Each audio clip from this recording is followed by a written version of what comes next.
عبد الله وعلى آله وصحبه ومن والاه ولا حول ولا قوة إلا بالله. أشهد أن لا إله إلا الله وحده لا شريك له وأشهد أن سيدنا محمدا عبده ورسوله لا نبي بعده. سبحانك لا علم لنا إلا ما علمتنا إنك أنت العليم الحكيم وتب علينا إنك أنت التواب الرحيم. رب اشرح لي صدري ويسر لي أمري واحلل عقدة من لساني يفقهوا قولي آمين. أما بعد. دستوركم يا أهل الدرك ويا أهل النوبة ويا أهل الباطن ويا أهل النور. Alhamdulillah, marilah kita sama-sama memanjatkan puja dan puji syukur kehadiran Allah Subhanahu wa taala atas segala limpahan nikmat, karunia, taufik dan hidayahnya kepada kita semua, sehingga pada malam hari ini Allah Subhanahu wa taala masih mengizinkan kita, memudahkan langkah kaki kita untuk menuju majelis yang penuh barokah ini. Mudah-mudahan berkumpulnya kita di tempat ini menjadi penyebab turunnya rahmat dan barokah dari Allah, dan mudah-mudahan menjadi penyebab dosa-dosa kita, dosa-dosa kedua orang tua kita diampuni oleh Allah Subhanahu wa taala. Amin ya rabbal alamin. Salawat dan salam mudah-mudahan selalu tercurahkan atas junjungan kita, Nabi besar, Nabi yang agung, Nabi yang mulia, Nabi Muhammad sallallahu alaihi wasallam, dan atas keluarganya, para sahabatnya, para pengikutnya ila yaumil qiyamah. Yang kami hormati Al-Mukarram Al-Ustadz Zahrawi Ilyas, yang kami hormati Ustadz Rudi dan Ustadz Abdul Salam, juga Ustadz Abdul Mu'in, yang kami hormati Ketua Majelis Ratibul Haddad Bapak Agung Ridwan, dan yang kami hormati semua hadirin yang hadir pada malam hari ini. Mudah-mudahan apa yang kita lakukan pada malam hari ini senantiasa mendapatkan ridho dari Allah Subhanahu wa taala. Amin ya rabbal alamin. Hadirin yang dirahmati Allah, pada kesempatan malam hari ini kita dipertemukan kembali oleh Allah Subhanahu wa taala, yaitu dalam momen spesial, yaitu memperingati kelahiran Nabi sallallahu alaihi wasallam. Kelahiran Nabi ini merupakan sesuatu atau momentum yang sangat sakral. Momentum yang sangat sakral yang terjadi hanya sekali dalam sejarah kehidupan dunia. Tidak akan pernah terjadi lagi dan tidak pernah terjadi sebelumnya. Dikatakan lahirnya Nabi sallallahu alaihi wasallam, dengan lahirnya Nabi sallallahu alaihi wasallam semua para malaikat langit dan bumi ini bergembira dengan lahirnya Nabi sallallahu alaihi wasallam. Yang tidak bergembira dengan lahirnya Nabi hanya setan dan iblis.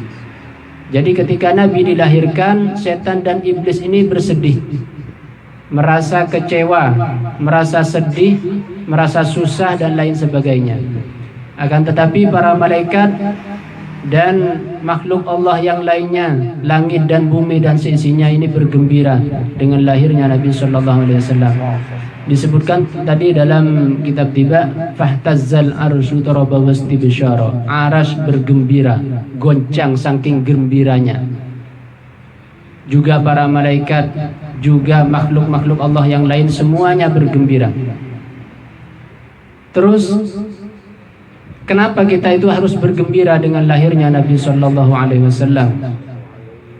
Dikatakan oleh Sayyid Muhammad bin Alawi bin Abbas Al-Maliki Al-Hasani di dalam kitab Dzikrayat wal Munasabat, kana bi amril Quran, bergembira dengan lahirnya Nabi sallallahu alaihi wasallam adalah perintah Al-Quran.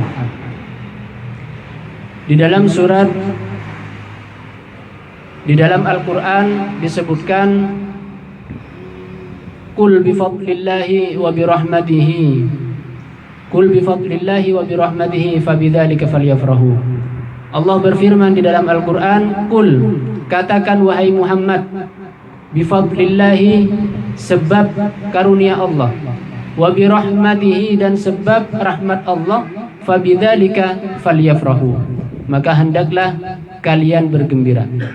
Ayat ini menjelaskan bahwasanya bergembira karena mendapatkan karunia dari Allah ini adalah perintah Allah. Allah memerintahkan kita untuk senantiasa bergembira apabila kita mendapatkan rahmat dari Allah. Allah memerintahkan kita untuk senantiasa bergembira apabila kita mendapatkan karunia dan rahmat Allah. Perlu kita ketahui bahwasanya rahmat Allah yang terbesar adalah wujudnya Nabi Muhammad sallallahu alaihi wasallam. Wa ma arsalnaka illa rahmatan lil alamin. Dan tidak aku utus engkau wahai Muhammad melainkan sebagai rahmat untuk semesta alam. Jadi sudah sangat jelas bahwa di sini menjelaskan bahwa bergembira dengan lahirnya Nabi sallallahu alaihi wasallam adalah perintah Al-Qur'an, adalah perintah Allah Subhanahu wa ta'ala. Dikatakan oleh Sayyid Muhammad, tidak pantas orang yang berakal bertanya, mengapa engkau merayakan maulid? Tidak pantas orang yang berakal bertanya seperti itu. Kenapa demikian? Karena sama dengan dia bertanya, kenapa engkau bergembira dengan lahirnya Nabi Muhammad sallallahu alaihi wasallam? Pertanyaan mengapa engkau bergembira dengan lahirnya Nabi sallallahu alaihi wasallam itu tidak pantas dan tidak layak diungkapkan atau ditanyakan oleh orang berakal. Hanya pantas dipertanyakan oleh orang-orang yang tidak punya akal. Hadirin jemaah yang dirahmati Allah. Juga disebutkan oleh Sayyid Muhammad bahwa malam kelahiran Nabi sallallahu alaihi wasallam itu lebih agung, lebih mulia daripada malam hari raya. Kenapa demikian? Karena seandainya tidak ada malam kelahiran Nabi, seandainya Nabi tidak dilahirkan, niscaya malam hari rayanya pun tidak akan ada. Laulaka lama khalaqtul aflak, kata Allah. Seandainya bukan karena engkau wahai Muhammad, seandainya bukan karena engkau wahai Muhammad, seandainya bukan karena engkau wahai Muhammad, niscaya aku tidak akan menciptakan alam semesta. Jadi Allah menciptakan alam semesta dan seisinya dikarenakan Allah telah menciptakan Nur Muhammad sallallahu alaihi wasallam. Pernah diriwayatkan Nabi sallallahu alaihi wasallam pernah bertanya kepada malaikat Jibril, alaihissalam, wahai Jibril, engkau ini usianya berapa? Kata Rasulullah. Kemudian malaikat Jibril ini tersenyum dan menjawab, ya Rasulullah, aku tidak tahu berapa usiaku, berapa tahun, akan tetapi yang aku ingat di ufuk aku pernah melihat cahaya, yang mana cahaya di ufuk tersebut munculnya 70.000 tahun sekali, dan aku sudah melihat cahaya itu 70.000 kali. Jadi kata malaikat Jibril. Jadi usianya malaikat Jibril itu tidak tahu, kata beliau, aku tidak tahu usiaku berapa tahun. Yang aku tahu, aku pernah melihat cahaya di ufuk, yang mana cahaya itu munculnya 70.000 tahun sekali, dan aku sudah melihatnya 70.000 kali. Jadi 70.000 dikali 70.000, nanti nyampe rumah kalkulatornya diambil. Kalkulatornya nggak cukup. Jadi Nabi balik bertanya, wahai Jibril, tahukah engkau cahaya itu apa? Tidak tahu ya Rasulullah. Cahaya itu adalah Nur Muhammad sallallahu alaihi wasallam. Cahaya itu adalah cahayaku. Jadi sebelum Allah menciptakan engkau dan seisinya dan lain sebagainya, itu aku sudah diciptakan oleh Allah. Nurku sudah diciptakan oleh Allah. Jadi kan disebutkan di dalam Maulid Simtudurar itu, awwalul khalqi awwaluhum fil khalqi wa akhiruhum fil ba'ts. Jadi Nabi itu makhluk yang pertama kali diciptakan, tapi yang terakhir kali diutus. Itu Nabi sallallahu alaihi wasallam. Jadi kita menyelenggarakan Maulid ini dalam rangka karena kita ingin mengekspresikan rasa cinta kita kepada Nabi Shallallahu Alaihi Wasallam dengan bergembira, membaca sholawat, membaca sejarahnya Nabi dan lain sebagainya. Itu bentuk ekspresi dari kegembiraan kita. Jadi memuji Nabi itu merupakan sesuatu yang tidak dilarang, bahkan dianjurkan. Karena yang setelah Nabi yang pantas untuk dipuji adalah Rasulullah Shallallahu Alaihi Wasallam.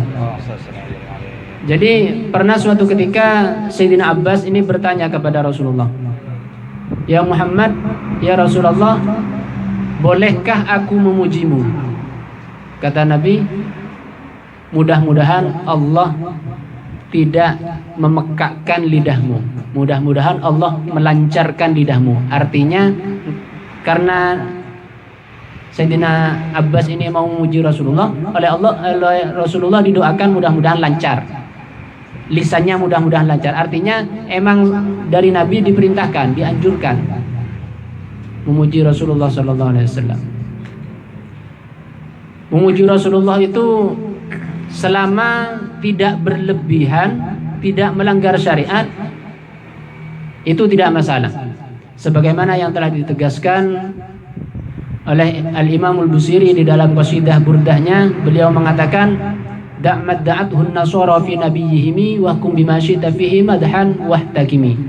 Tinggalkanlah apa yang telah disematkan atau yang telah dinisbatkan oleh orang-orang Nasara kepada nabi mereka, dan pujilah Nabi Muhammad itu semaksimal mungkin, sepuas hatimu untuk memujinya, selama pujian itu tidak seperti apa yang dilakukan oleh orang-orang Nasara kepada nabinya. Artinya orang-orang Nasara memuji nabinya berlebihan sampai menganggap sebagai anak Tuhan. Selama tidak menganggap sebagai anak Tuhan atau Tuhan, memuji Nabi Muhammad SAW itu adalah sesuatu yang tidak dilarang. Bahkan beliau mengatakan, wansub ila dzatihi ma syi'ta min syarafin wansub ila qadrihi ma syi'ta min idami. Nisbatkanlah segala kemuliaan kepada zat Nabi Muhammad. Nisbatkanlah segala kemuliaan kepada diri Nabi Muhammad. Wansub ila qadrihi ma syi'ta min idami. Dan nisbatkanlah segala keagungan kepada diri Nabi Muhammad sallallahu alaihi wasallam. Karena Nabi sudah memang pantas untuk dimuliakan, sudah pantas dan sangat layak untuk dimuliakan dan diagungkan.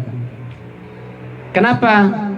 Fa inna fadla Rasulillahi laisa lahu haddun fayughlibu anhu nabiqun bifami, kata Imam Busiri. Karena keutamaan Rasulullah, derajat Rasulullah, kedudukan Rasulullah ini tidak ada batasnya, tidak terbatas. Kemuliaan Rasulullah ini seandainya dibicarakan, dibahas, diceritakan, tidak akan mampu untuk diungkapkan dengan kata-kata. Sungguhnya kita ini membicarakan atau menceritakan keutamaan Rasulullah ini cuma sekedar. Seandainya diceritakan semua gak mampu kita. Saking mulianya Rasulullah Sallallahu Alaihi Wasallam. Maka dari itu para sahabat Rasulullah ini sangat cinta kepada Rasulullah Sallallahu Alaihi Wasallam, sampai-sampai Nabi itu tidak pernah meludah kecuali ludahnya sudah ditangkap oleh tangan para sahabat. Jadi setiap Nabi itu meludah, pasti para sahabat langsung berebutan. Yang gak kebagian ludahnya Nabi itu dibagikan ke tangan teman-temannya, diusap-usapkan ke dadanya, karena ludahnya Nabi itu mengandung keberkahan. Beda dengan ludahnya kita mengandung virus. Naudzubillah. Bahkan keringatnya Nabi itu dikatakan lebih harum daripada semerbak kasturi. Di antara